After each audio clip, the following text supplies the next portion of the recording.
Welcome once more to Cardcore Gamer. This is a series of videos all about board games.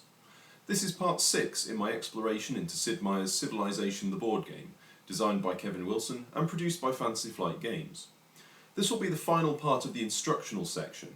There will be one following video which will show you an example of the game in play, which will hopefully pick up all of the mistakes I've made, if any, and all of the rules I've missed, probably a few.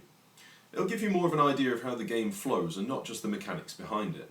Anyway, back to today's topic, which is going to be technology. Without researching technologies, your options are very, very limited. The more technologies you research, the more the game will open up to you.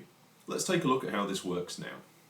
In Civilization, technology cards exist to give you new abilities, to unlock new options, and to upgrade the ones you already have. When we talk about unlocking, we talk about gaining access to new things that you didn't have before. This can be new buildings or new government cards, which I'll explain later. When we use the term upgrading, we're talking about taking things such as existing buildings, or perhaps your military units, or your hand sizes, and adding to them. You can also upgrade things like movement, as we've discussed in previous videos.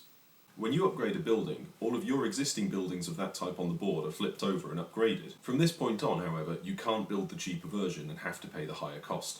When you have a technology card that upgrades the level of a military unit, you need to remember that you've upgraded it. You have a token on the market board which shows the current level of your military units. The first token has levels 1 and then 2 on the reverse side, while the second token has levels 3 and then 4. When your military units are upgraded, just like with buildings, all current ones are upgraded, and you can't build the lower technology levels in future. So let's talk about government cards for a minute. Your government is a persistent effect. Some of them will give you a coin, some give you extra abilities, some of them do nothing. When you research a technology card that unlocks a new government, you may switch to that government for free at the start of the next turn. If you want to change governments at any other point, you have to go into anarchy for one turn, which means that your capital city can't take an action. So how do you get technologies? Well, during the research phase, you have to spend trade. If you look at the trade dial, it has Roman numerals around the edge. Once you reach one of these Roman numerals, or exceed it, that's the level of technology you can afford. When you spend trade to buy the technology, you spend every single bit of trade on the dial and it goes straight back to zero. The only difference is if you have coins. For every coin you have, you get to keep a point of trade. If you have 5 coins and you spend trade on a technology, you get to keep 5 trade. So what about the abilities that technology cards give you? Well, some are permanent effects or persistent effects, which are always there.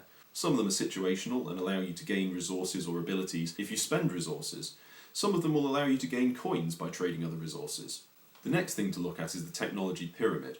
The way this works is simple. In order to get a level 2 technology, you must first own 2 level 1 technologies. If you own 3 level 1 technologies, that unlocks an extra space for a level 2. Once you have 2 level 2 technologies, you unlock a level 3 space. In other words, you have to have 2 cards next to each other existing for the next technology level to be placed above. It builds up like a pyramid. Once you've got 15 technology cards, you're capable of building a pyramid that includes technology level 5, Spaceflight, and this is the card that wins you the game with the technology victory. There is one exception, which is the technology you start with will always go on the bottom level of your pyramid, even if it's a technology higher than level 1. So that covers technology and indeed wraps up the rules section of Civilization the board game. I hope you've enjoyed this series and please do stick around for the example of play video. If you do have any comments, as usual, please place them in the comments section. If you like the video, please subscribe. If you think I've done something wrong, please do comment on that as well. And hopefully I'll see you in the next video. Thank you for watching.